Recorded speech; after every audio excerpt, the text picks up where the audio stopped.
Bonjour. Alors, avant de me présenter, je voudrais situer un petit peu le contexte de mon intervention.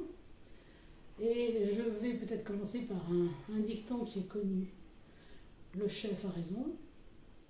Le chef a toujours raison. Même quand il a tort, le chef a encore raison. Et pourquoi? Parce qu'en fait, c'est le rapport entre les puissants et les moins puissants, les faibles.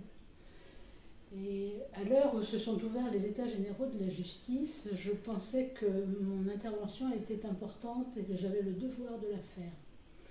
Devoir de la faire parce que je suis quelqu'un qui a plutôt eu de la chance dans mon existence et que j'ai plutôt l'impression de devoir aux autres citoyens de partager mon expérience et de leur expliquer comment les choses se passent dans la réalité de tous les jours. Les états généraux de la justice font suite aussi à la commission Sauvé, sur la commission des abus sexuels dans l'Église. Et j'ai trouvé absolument remarquable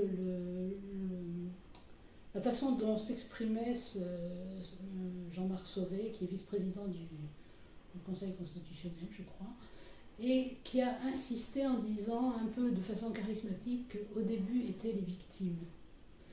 Et effectivement, il a privilégié une façon de travailler avant même d'intervenir avec l'INSERM, c'est-à-dire cette structure scientifique qui travaille de façon beaucoup plus rationnelle et scientifique. Il a donné d'abord la parole au témoignage des victimes.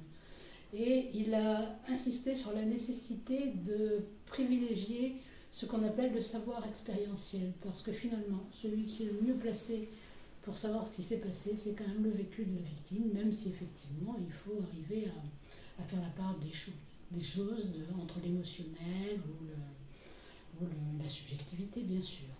Et c'est vrai que nos perceptions nous trompent, ce n'est pas toujours facile de voir la réalité des choses, et ça je m'en suis aperçue à peu près tous les jours au fur et à mesure de mon expérience, à quel point le fait d'être dans une situation d'agression, je pouvais effectivement ne pas voir les choses telles que j'aurais dû les voir pour mieux comprendre d'emblée.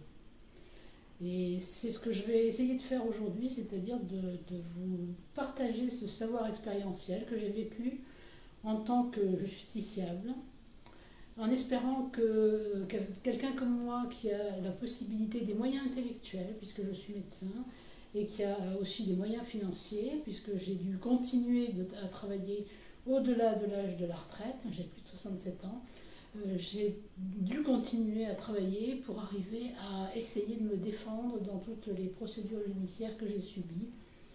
Et je fais partie pourtant des gens qui sont victimes, puisque je suis dans une situation de relogement et de précarité depuis maintenant plus de 5 ans.